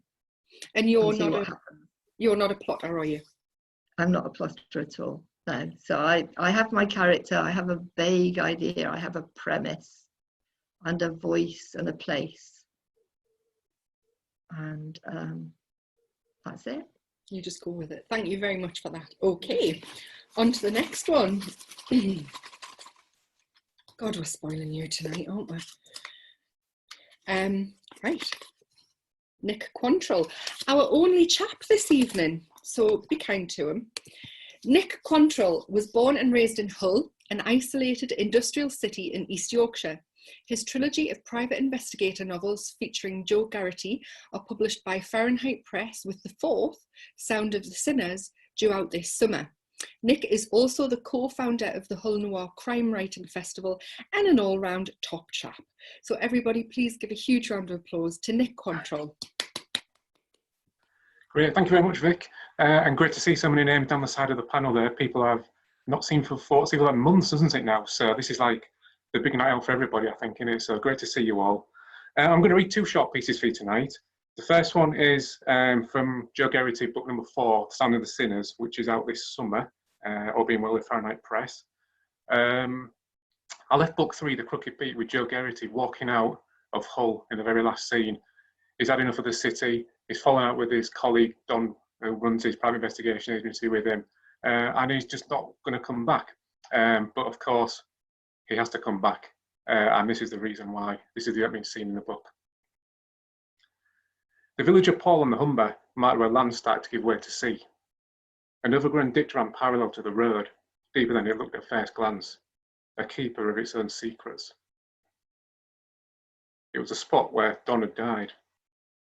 Kicking out a stone underfoot and pulling my coat tighter around me, there were still isolated patches of ice glinting under the sun, discarded crime scene tape caught on the branch of a tree. A vehicle came to a stop behind me, its tyres softly crunching on the road surface underneath. Watching D.I. Coleman get out, the dark overcoat gave him the easy air of an accountant or a solicitor. It had been a couple of years since our paths had last crossed, and we'd both aged. How did the funeral go? He asked me. Thought I might see you there. While I hadn't felt welcome, it'd been right to turn up and pay my respects. Coleman had the decency to at least look embarrassed. Have you made an arrest yet in relation to Don's death? You don't change, Joe. And you didn't answer my question. Well, with respect, police business isn't anything to do with you. Don't make it personal. I didn't dignify the comment with a response. Coleman broke the silence between us. No arrest yet. You've had a week, and we're still investigating. Sounds like you don't expect to make an arrest. There's a team working on it. Don't forget that Don was one of us. I knew I should take some comfort from the fact his name still had some pull with him, but I wasn't feeling it. What about witnesses? What about police cameras? What about camera footage? We both understood a police officer, even a retired one, was always going to have enemies. Coleman had no reason to be open with me or show me any trust. I'd crossed the line too many times in the past. What was your relationship like of late? He asked me. His eyes bored into me again, searching for a lie, but the truth was an easier sell. We haven't spoken for a couple of years. So why are you back then? Do I need a reason? I straightened up and looked him in the eye. It's Don we're talking about. Don't say it, Joe. I looked at him. Don't say what? The mood changed. He angled himself towards me, wanting to take control of the conversation. There's nothing here for you. If you're happy with your new life, pay your respects, head back there. As things stand, it's a tragic accident until the evidence tells us something else. Coleman took the wide open space in. Look at the place. It's desolate. Doesn't have to be anything sinister. It sounded like bullshit, but I swallowed back the urge to argue. He delivered the message he felt was necessary. I watched him drive away but didn't move, unsure of where home was now. But he settled things in my mind too. Taking my mobile out, I listened to the message again. Don had left it 2 days ago before his death, when I'd been out of signal range. Listening again, his voice was hesitant and quiet, but he'd asked me to call him back, telling me it was a professional matter. It was a hesitation that told me he hadn't wanted to call me, that it hurt him to do so, but his words were clear. Without directly telling me what he wanted to talk about, I understood he didn't have anyone else to turn, no one else he trusted. Don had been calling for my help. So that's the opening of that book. So yeah, Joe Geraghty doesn't want to come back to Hull, but he has no choice. There we go. So I'm going to read a little section from the book I'm working on at the moment, which is provisionally entitled Cast No Shadow. And I'm writing this one without a safety net, effectively. I've got no contract for it, nothing. I just wanted to try and do something a little bit different. So it features a young podcaster called Yas Moy. She'd hate that you called her a journalist. She's young, she's idealistic, and she's ambitious. She's in the Hull region, but she's desperate to get out. She wants to go somewhere else and test herself. And she thinks that she's got a story, and this message is sent her out to an abandoned farmhouse in the Yorkshire Wolds, which is how this passage starts. Walking up the hill, Yas put her head down against the wind and drizzle. Moving closer, the farmhouse looked to be abandoned. It stood isolated at the top of a hill on the edge of the Yorkshire Wolds, a small village below. The land to the front was overgrown, the wooden fence slowly sinking into the earth, weather-beaten. The roof was in need of repair, several rotten window frames in need of replacement. It was where the story had sent her, a siren song she couldn't ignore. Looking back down at the village below, it was populated with holiday lets that were turning over every couple of days, a revolving parade of tourists passing through, a transient place. She'd walked through the village, hoping to get some background on the farmhouse. The pub and shop were both closed for the night, a village hall hosting a photography exhibition, also in darkness, no one to speak to. Edging closer, Yash checked out the outhouses first. Finding them empty, the smell of the machinery oil and damp. Finding nothing until she looked into the last one. She nudged aside a dust sheet. An anonymous black Vauxhall saloon tucked into the rear of the space. The kind of family car you wouldn't look at twice. Committing the registration plate to memory, she headed back outside and continued to search. A patch of the land had been recently dug over, an abandoned greenhouse and shed nearby. Circling the property, the back door flapped gently in the evening breeze, not fully secured. Nudging it to one side with her foot, it created sufficient space to allow her to slip inside if she wanted to. It'd be crossing a line, but she'd come this far. Inching away inside, Yas slowly tuned into the sounds of the building, listening for any suggestions someone was inside. Allowing her eyes to adjust to the gloom, she was standing in what had once been a kitchen. The walls had been taken back to bare brick in places, crumbling plaster in other patches. A handful of discarded kitchen units and cupboards remained, no oven or fridge. Taking out the small surveillance camera she'd packed in a rucksack, she used it to take a handful of photographs. Using a torch, she moved forward slowly, stone and broken glass crunching on the floorboards underfoot. A small pile of rubbish on top of one of the units caught her eye. A half-eaten tin of beans had been pushed to the back, an empty supermarket sandwich wrapper at the front, still within its use before date. Moving further into the farmhouse, darker away from the kitchen window, the stairs were out of action due to several missing steps. The walls were stripped back like in the kitchen, the place needed to be rebuilt from scratch. Heading into the front room, it was similarly run down with exposed floorboards, cold from the lack of heating. Looking down at the floor, more discarded food wrappers caught her eye, this time chocolate bars and empty cans of lager. Further along on the floor, a sleeping bag had been bundled up and thrown into the corner. Looking around again, living in such a place didn't make much sense, unless you were determined to be off the grid. She took more photographs before moving back into the kitchen and placing the surveillance camera on top of one of the higher units, as out of sight as it could be. There was no Wi-Fi to connect it to, but it would record any movement in the place, something she could review after collecting it. A floorboard behind her creaked, bringing her back into the moment. The concentration had lapsed, too busy thinking about what she was looking at. She turned as the figure lunged forward, instinct kicking in as the gap between them closed. She tried to strike back, but it was too late. A blow came down, and everything turned to black. That's great. Thank you very much for listening. Enjoy the rest of the speakers.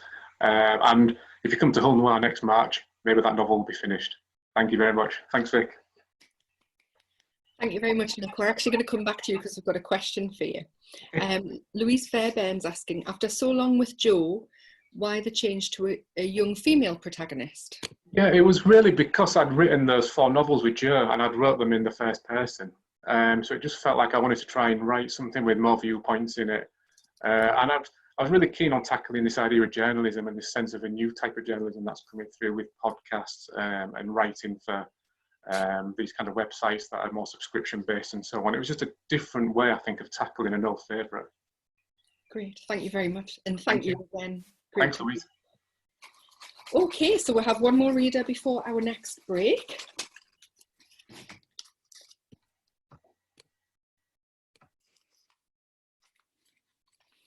Sorry, I just got like a bit dazed and confused there.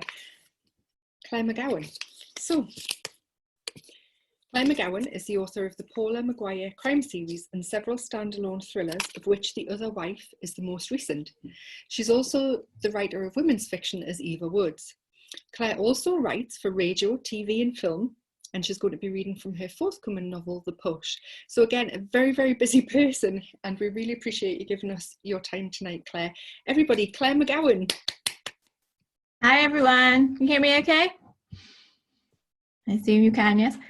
I'm speaking to you here from my little office in South London, which is where I do my work. It's a tiny little room. I hope you're all doing okay at the moment. Very nice to see some faces tonight. So I'm going to read from a book that I have just finished, which is coming out in November this year. It's called The Push, as Vic just said. It is about a murder in an antenatal group. I got really fascinated by these groups because people come together in them and they really have nothing in common sometimes, except the fact that they're all having a baby at the same time. Often they are just completely different. The age range can be massive. It could be like a gap of 25 years almost sometimes between the mums. Socioeconomic background can be really different. And I just think they're really ideal breeding grounds for conflict. And obviously when we write psychological thrillers, we love a bit of conflict.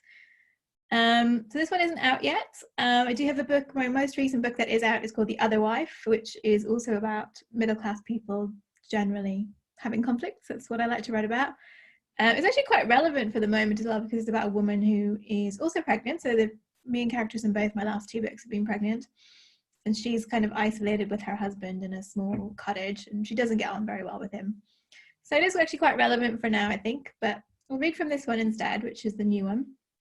So in the book, I like to write as well about events where you get lots of different people's perspective on the same thing, and hopefully you change your mind throughout the book about what it was that happened.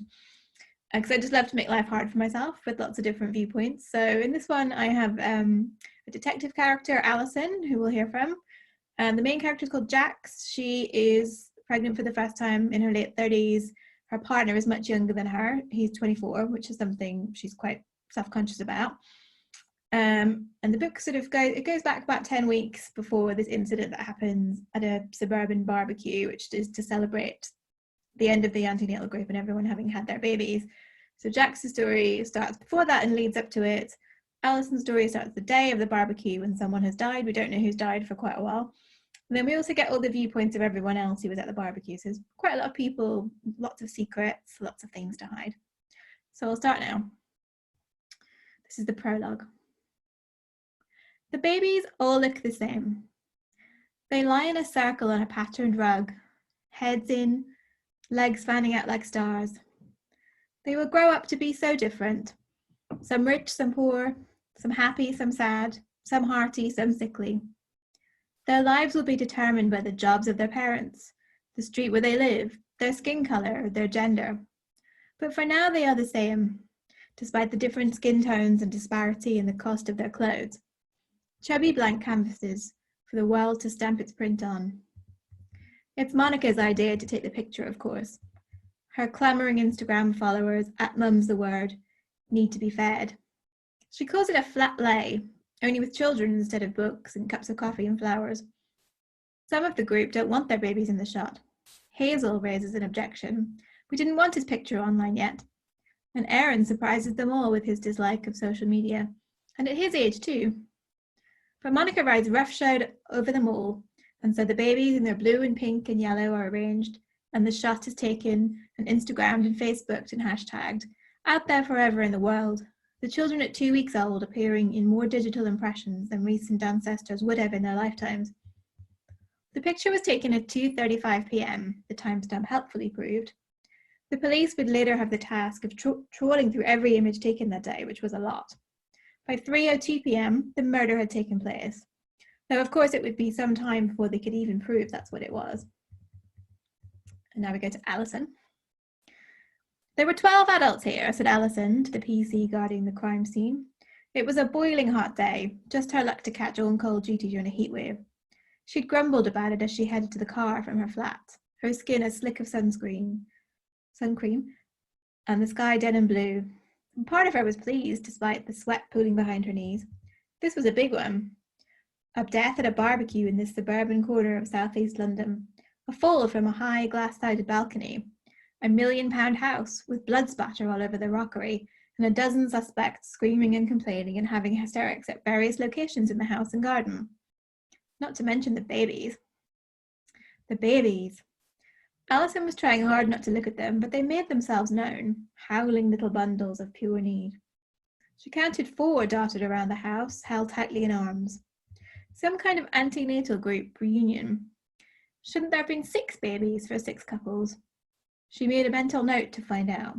She could hardly take witness statements from the babies, however, which was a shame, as she wasn't getting much sense out of the adults either. If you counted the teenager, 13 people had been here for the barbecue. Alison's mum, a Catholic from Cork, would consider that unlucky.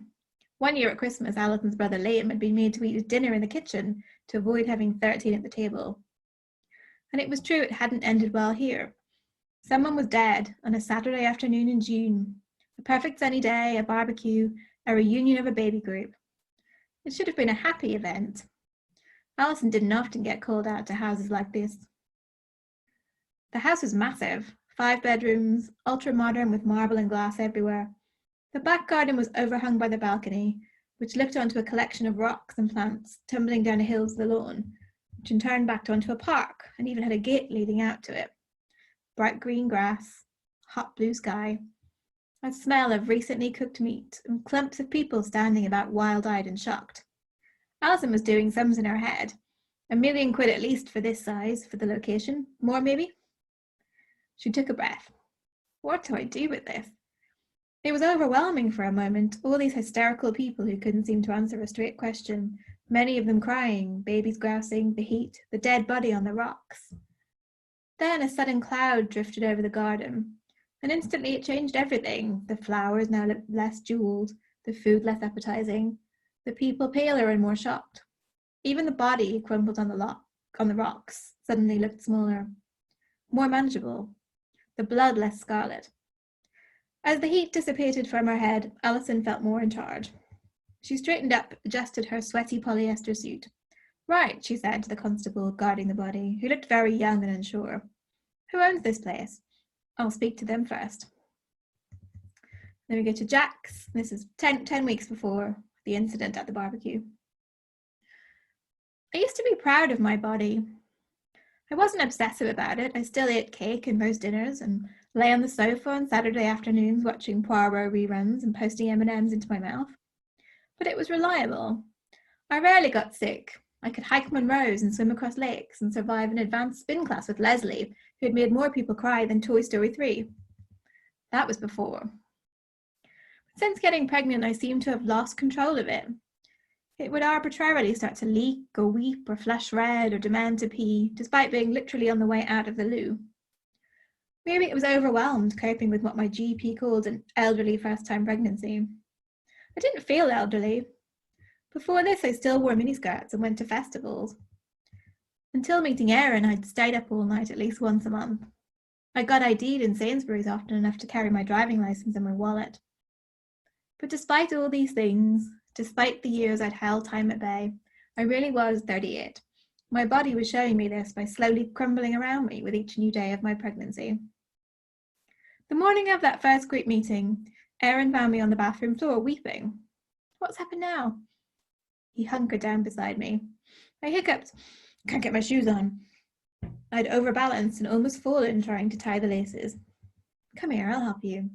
He was so good. He'd grown up helping foster siblings, younger kids in the care homes, and now me, his geriatric pregnant girlfriend. Babe, it's okay. I let him prop me on the side of the bath. Not as easy as it used to be when I wasn't enormous. Do we have to go? I bleated pathetically as he eased my feet into my Converse.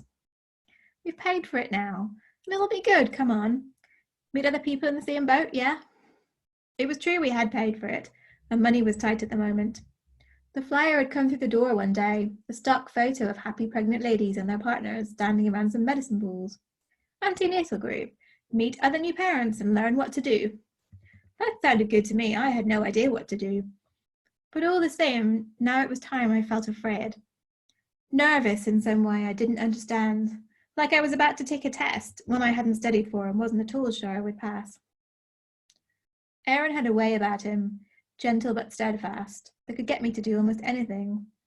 Soon I had my shoes on and was in the car heading to the community centre where the group was held. I'd never liked groups. Even at school I was the rebel who'd refused to join in with the shared home economics projects, making a pair of curtains or whatever. My mother had always despaired of that, changing my name from the decorous Jacqueline to the ladette Jax, running out of my wedding to my ex, rich and terminally dull Chris, and then getting pregnant at 38 with a guy 14 years my junior. But I didn't care. Offending my mother meant I was on the right track, that I'd escaped my middle-class fate of listening to the Archers and getting really into gardening. When I walked into the community centre, I could tell right away that this, the baby group, was not my kind of thing. A group of men and women sat in a semicircle on plastic chairs, in a dingy hall with parquet flooring and high, dirty windows. There was a trestle table with some paper cups and an urn, and a Tupperware of professional-looking cupcakes, which someone had clearly brought with them. No one was talking, like people in a new and unsure social situation. I hung back, hands on my bump. Erin indicated 2 free seats, and I shuffled towards them, not making eye contact. A quick glance around told me there were 2 clearly not pregnant women in the group, and I wondered why. Gay couples? Hysterical pregnancy that everyone was too polite to mention? Hello there, said another woman brightly. She was 40 or past it, wearing a lot of diamonds. Her voice was authoritative, as if she might be the leader, but she was pregnant and seemed to be with the man beside her, a Riviera type in cream slacks, fingering what I hoped was his phone through the trouser pocket. I'm Monica. We're just waiting for the facilitator. Jax, I muttered, sitting down, or rather collapsing, which was what I did these days. Erin, more polite, shook hands, and there was some murmur about setting up an email group to keep in touch. I could see them register us, how young he was, how old I was, perhaps wondering briefly if I'd brought my grown-up son as my birth partner. But then everyone had something. No one's life was simple. I didn't have to make any small talk, thank God, because the door opened then, and the facilitator came in, clinking jewellery swishing a long print skirt, and she was so slim and tanned and beautiful, I immediately felt like a cow. She even had a toe ring. I hadn't been able to reach my toes for months. Her eyes, bright blue, swept over us. Her voice was husky, sexy. I'm Nina. Welcome, everyone, to your exciting journey. 3 seconds in and someone had already used the word journey in a non-transport sentence. I was going to hate this. I think I'll just stop there. If anyone had any questions for me, if you want to pop them. Not at the moment, Claire, but we can come back to you later on if that's okay. I've just absolutely died throughout your reading. That is fabulous. I had a baby last July and it's just so, yeah, so on the nose. Well done. I'm also delighted that I did not go to an antenatal class. Yeah. Yeah, that was brilliant. Thank you so much. Okay, so we have a break. I think there's a quiz. We'll be back in 5 minutes for our final 3 readers. Thank you.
Welcome back to our final part of this evening. Thank you very much, everybody, for all of your tweets using the hashtag VNatB, and for all of your entries into the prize draw. But it's not too late if you haven't entered yet. We do still have Q&A button there if you would like to ask any questions of our panelists, and I will certainly try my best to ask for you. Okay, so our next reader is Sarah Hilary. So let's just find Sarah's information. I was doing so well there. There she is. Sarah Hilary has worked as a bookseller and with the Royal Navy. Her debut, Someone Else's Skin, won Thixton's Crime Novel of the Year and was a World Book Night selection. Sarah, I have had lots of requests this evening, so I'm going to reinstate the woos, okay? They are genuine, so woo! It also achieved the Observer's Book of the Month, Superbly Disturbing, as well as a Richard and Judy Book Club bestseller. It was a Silver Falchion and McCavity Award finalist in the US. Woo! No Other Darkness, the second in the series, was shortlisted for a Barry Award. The latest in her D.I. Marnie Rome series, Never Be Broken, is out now. Sarah is one of the Killer Women, a crime writing collective supporting diversity, innovation and inclusion in their industry. And Sarah Hilary is one of the kindest, loveliest people you will ever meet, as well as being an amazing writer. So everybody, please put your hands together for Sarah Hilary. Mute myself. Hello, everyone. I hope you can see me okay. Looks like the light has gone badly out of the day. I'm holding this book up because if I was doing it properly, I would be reading from this tonight. But I'm not going to be reading from Never Be Broken tonight or any of my novels because if you want to listen to my novels being read, listen to the amazing Imogen Church narrating them on audiobook, and I would frankly be embarrassed to try and compete with her because she's so good. So instead, I'm going to read a couple of pieces of flash fiction tonight. Flash fiction is very, very, very short fiction. And anyone who's ever attempted it will know that it's much harder than writing a novel. But I've written a couple of pieces that I think I made a pretty good stab at. So I'm going to read those to you tonight. The first of the two pieces is After a Long Illness, Quietly at Home. First, I want to show you his room. Lemon walls, a bit greasy just there above the bed, and yes, should have washed his hair more often. He hated me to touch him though, especially towards the end. You're not my ruddy wife. Foreign embassy, listen to them talk, all about his honourable service. Surely, I think, someone else must have known the truth. How can I be all alone? Formica, the bedside cabinet. Look at the cup rings, Vaseline and whatnot, a rare old mess. A litter of tissues, search them for lipstick insignia. I haven't the heart now, not now. Funny how the light in here makes everything flatter than it really is. Linoleum floor. I wanted Axminster, but he wouldn't budge. Axminster, soon you'll have us with chintz bloody curtains. How about a rug, I said, and of course he made a comment about my hair. For a while I thought of leaving him, longed to in fact. Asked at work about relocating. Sunnier climes? Ha ha, bugger off then. Ferocious old sod had his pride. Look at the shape of his head in the pillows, still warm. Half a glass of water with his teeth inside. French letter. Library book. Andrew's liver salts. Spectacles, horn-rimmed. Handkerchief, spotty. For what it's worth, I loved him. Lonely sort of love. Anyone asks, I wouldn't recommend it. Look what it's done to me.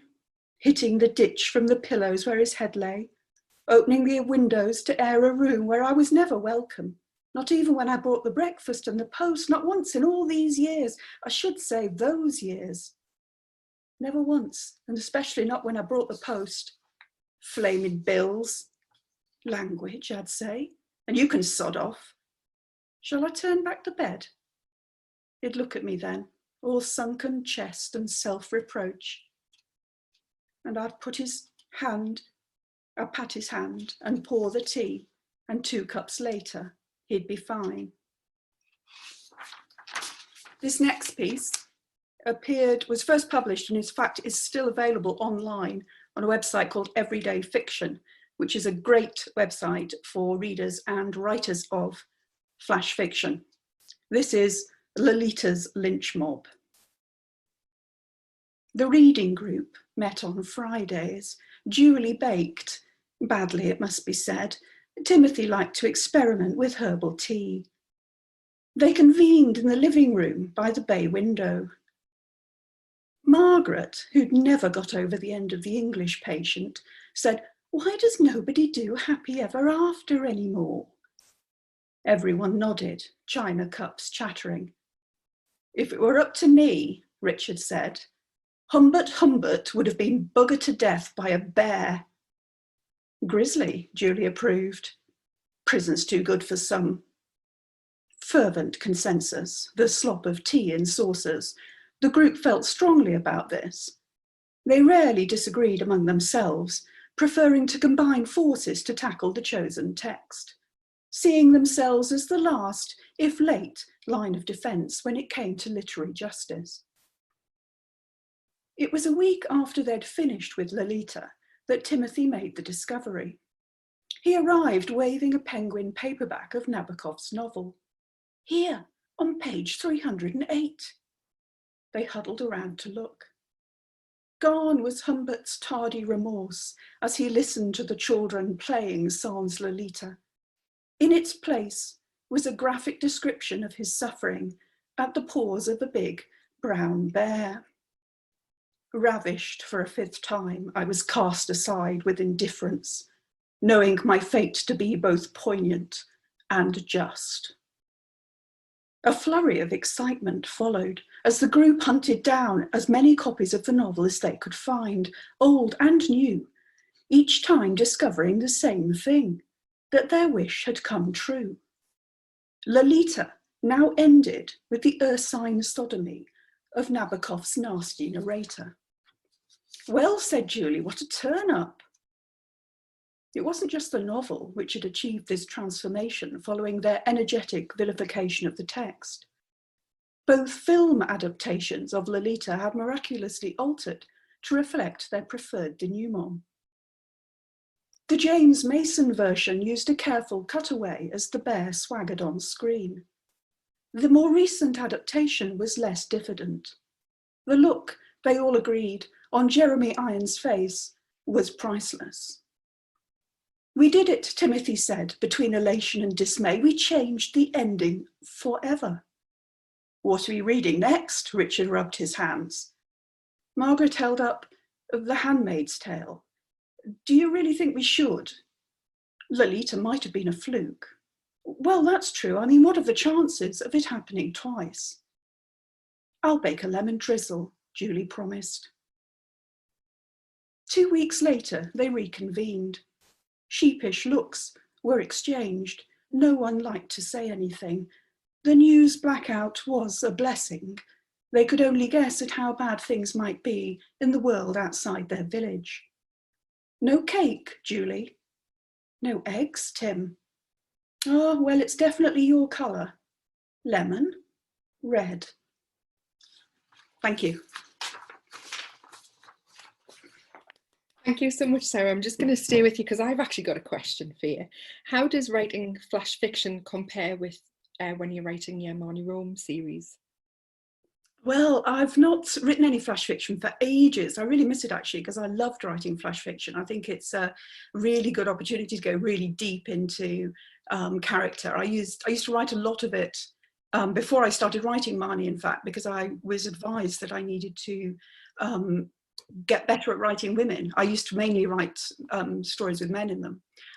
So I always found those voices came more easily. So I used to do a lot of flash fiction to explore different characters, some of whom ended up in the Marnie Rome series, actually, some of the female characters I wrote. No, I do miss writing flash fiction. It's great fun. It can be great fun. The first piece that I read there after a long illness quietly at home was actually a challenge. If you saw it written down, you'd see that each of these sentences begins with the letters in the word flash. So I had to begin the first sentence with an F and then the second one with an L and so on. And the discipline of doing that was really interesting. It was really exciting to write it. That was brilliant, thank you very much. And both Sarah, Vaughan and I agree that they definitely sound like talking heads. Yeah, that's what inspired me. I love Alan Bennett. I'm from the north and I very rarely get to be a northerner. So I enjoyed being a northerner tonight. You nailed it, thank you very much for that. Okay, we'll have 2 names left in the hat. Our next reader is Kate Rhodes. Another killer woman. Kate Rhodes was born in London and tried many jobs before starting to write. She spent time as a cocktail waitress, a theatre usherette, and more recently an English teacher, before writing 2 prize-winning collections of poetry. Woo! Her crime novels have been translated into 10 different languages and have received high acclaim from the press. The Guardian described her books as beautifully written, expertly plotted, and a masterclass in crime fiction. Kate's Hell Bay series, set in the Isles of Scilly, has been optioned for TV. So everybody, please give a warm welcome to Kate Rhodes. Oh, thanks very much, Vic. That was such a lovely welcome. I thought I might just quickly show you what I've been doing to stay sane during this awful lockdown, which is trying to paint. That is so lovely. I wish I could do something like that. I'm a writer. But there is something lovely about this time. You know, if it wasn't so god awful and everybody, you know, being ill, a moment of quiet and contemplation is, I think, a lovely thing. So that's my positive thought for the day. I'd like to read to you from my latest book to be published, which is called Burnt Island. It's the 3rd book in my Scilly Island series. And I started writing about the Scilly Isles because I've been going there since I was about 7. It's a landscape that I really love. If you don't know where they are, they're off the coast of Cornwall, and it takes a really long time to get there, 3 hours by boat, so it's a long journey. This book is set on a really tiny island, which is called St Agnes, which is less than a mile across and has less than 100 people living on it. And I've spent many a holiday there, so I'm going to read to you just from the start of the book about a character called Jimmy Kerwen. Jimmy Kerwen walks north through Middletown, where the stone faces of a dozen houses observe his progress, keeping his head down to avoid the blank stares of shuttered windows. He only relaxes once he reaches open country where no one will disturb him. The meadow is crisp with frost, grass crunching underfoot, his heart lifting when he spies the big pool. Today, the expanse of water is as flat and shiny as polished glass, tinted pink by early sunlight. Yet none of his friends have come to greet him. The sky is empty, not a single cry of welcome. Jimmy is about to return home when seagulls descend suddenly in a swirling cloud. The flock circles overhead, close enough to touch, bawling out raucous greetings. When he throws scraps of bread into the air, they battle for each crumb. He can smell brine on their wings, wet feathers caressing his cheeks. The birds stay long after the food supply is exhausted before disappearing back into the sky, leaving few of his favourite creatures behind. Oyster catchers wade towards him through the shallows, absorbing his attention. His fingers are numb with cold by the time he slips his binoculars back into his pocket. There's an odd smell on the air, a stench of burning fuel mixed with a sweetness he can't identify. Now that the birds have gone, he notices smoke billowing from Burnt Island, as if someone is sending him a signal. He leaves the pool and picks his way across the sandbar that stretches from Blanket Bay. Jimmy's pace slows as he scrambles uphill towards the source of the fire. The smell is stronger now, its sickly taste irritating the back of his throat. He's panting for breath by the time he reaches the top. The sight that greets him makes little sense at first. A mound of charred sticks glowing a dull red. Paraffin cans abandoned on the grass nearby. When he looks again, small fires surround a blackened mass at the heart of the bonfire. His stomach rolls with nausea. A face leers up at him from the ashes, melted flesh hanging from exposed cheekbones, empty eye sockets fixing him with a direct stare. The dead body appears to be begging for help, and Jimmy can't refuse. Another life slipped through his fingers years ago. This is his chance to make amends. I'll find out who hurt you, Jimmy mutters. I promise. He can't even tell whether the corpse is male or female. The sight sends him reeling backwards, desperate to escape, but his conscience keeps him rooted to the spot. His fingers catch on a rocky mound as he steadies himself. Letters have been scratched into the stone beside the bonfire, but he's never learned to read, forced to rely on the instructions of others.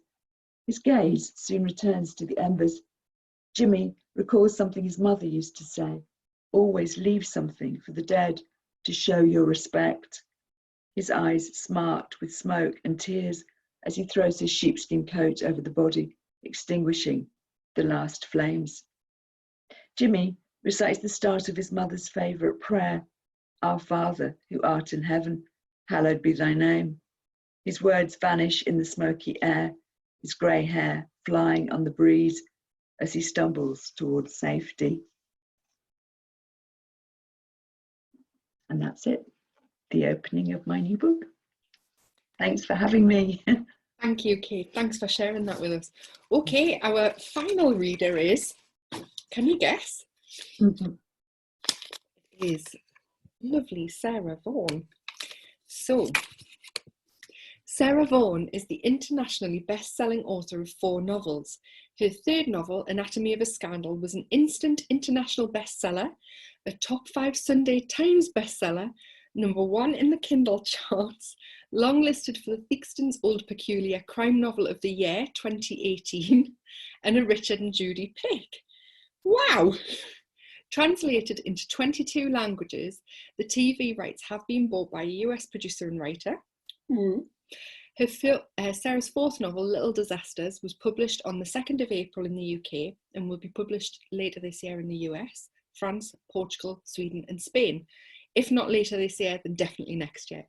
Sarah lives in Cambridge with her husband and children. So everybody, big round of applause for Sarah Vaughan.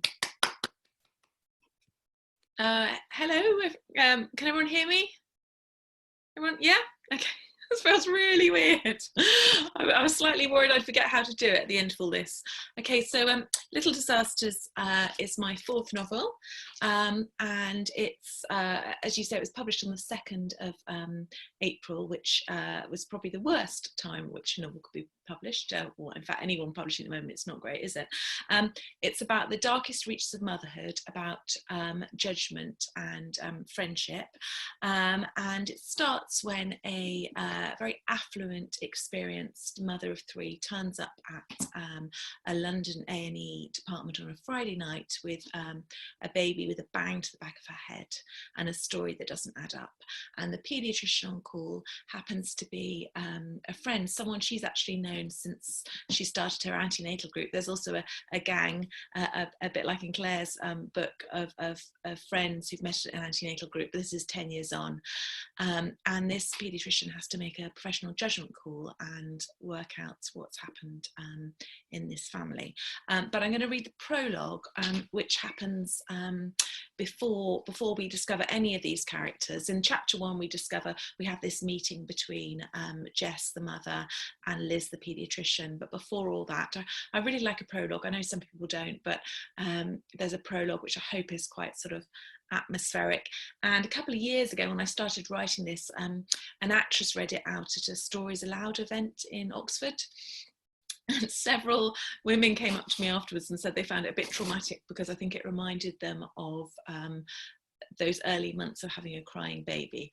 So just a little bit of a warning, if there's anybody who's got a newborn, Vic, I hope this isn't too distressing, and it's not, I should say, it's not as sinister as it sounds in the end, but that might be a bit of a spoiler. But anyway, I'll give it a go. I have to put my torch on to get better lighting. Okay. The cry builds. At first it is pitiful, a creak and a crackle, tentative, tremulous, just testing how it will be received. The doubt quickly flees. The whimper becomes a bleat, the catch hardening as the cry distills into a note of pure anguish. Shh, her mother pleads, reaching into the cot and holding the baby at arm's length. Sound buttresses the space between them. It's okay, baby. Mummy's here now. Mummy's going to make it okay.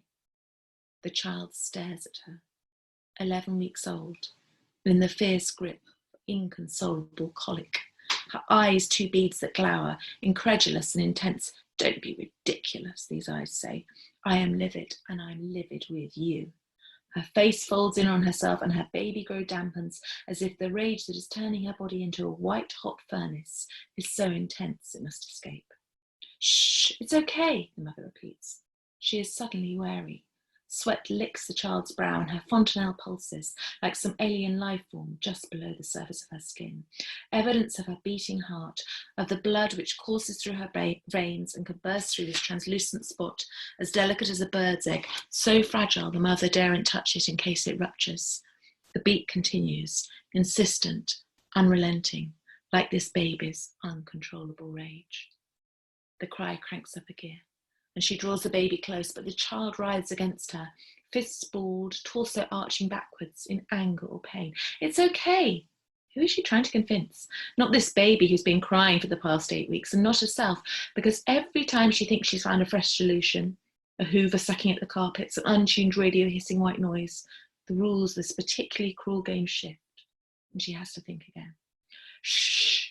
Her eyes well with self-pity and a frustration, and an exhaustion so entrenched she is sometimes knocked off balance. Please be quiet, just shut up, she wants to say. The wails seem to mock her. A terrible mother. Not even your first. You're meant to know how to comfort your baby. What will next door think? Okay, she is shouting now. The baby squirms. She's pressing too tightly. Frightened, she releases her grip, and as she does, her baby's lungs expand so that she erupts in a blast of fury that turns her tiny body rigid, fierce energy pulsing from the tips of her toes all the way along the length of her spine. Okay, like an addict desperate for a fix, she will do anything now for silence, and so she stumbles to the bathroom, strips down to her bra and pants. Then she flings a heap of clothes into the washing machine, switches it on, and huddling in the darkness, pulls her baby daughter close.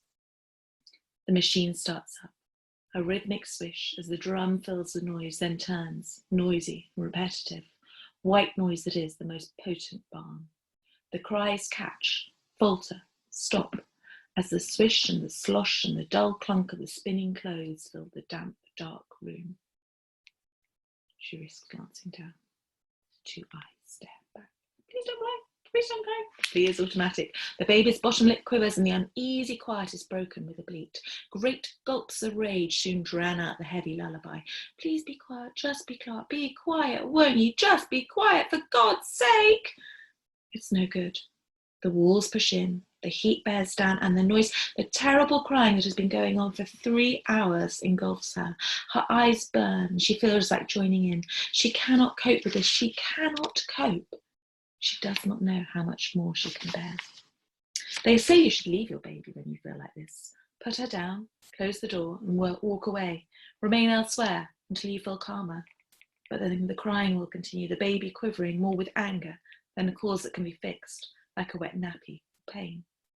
Doesn't it make sense to try and hold her tight, to plead, to bargain, perhaps to shout, to try to shake a little sense into her? No, not that. She knows she mustn't hurt her baby, though if she could shock her into silence, if she could stifle that noise again. At moments like this, her mind fills with toxic thoughts. You're a bad mother. She'd be better off without you. And then, insidiously, the more shameful ones that she tries to shake away. Thoughts she can barely acknowledge, let alone express, about the desire, just for a moment, for this child to be silent always. think it's done. Is that right? That's brilliant, thank you very much. And that wasn't too traumatic for you? No, mine's 9 months now, you know. That's fine, you're past that. It's fine. Those early weeks. Those early weeks are horrible, yeah, I'm glad to be past those.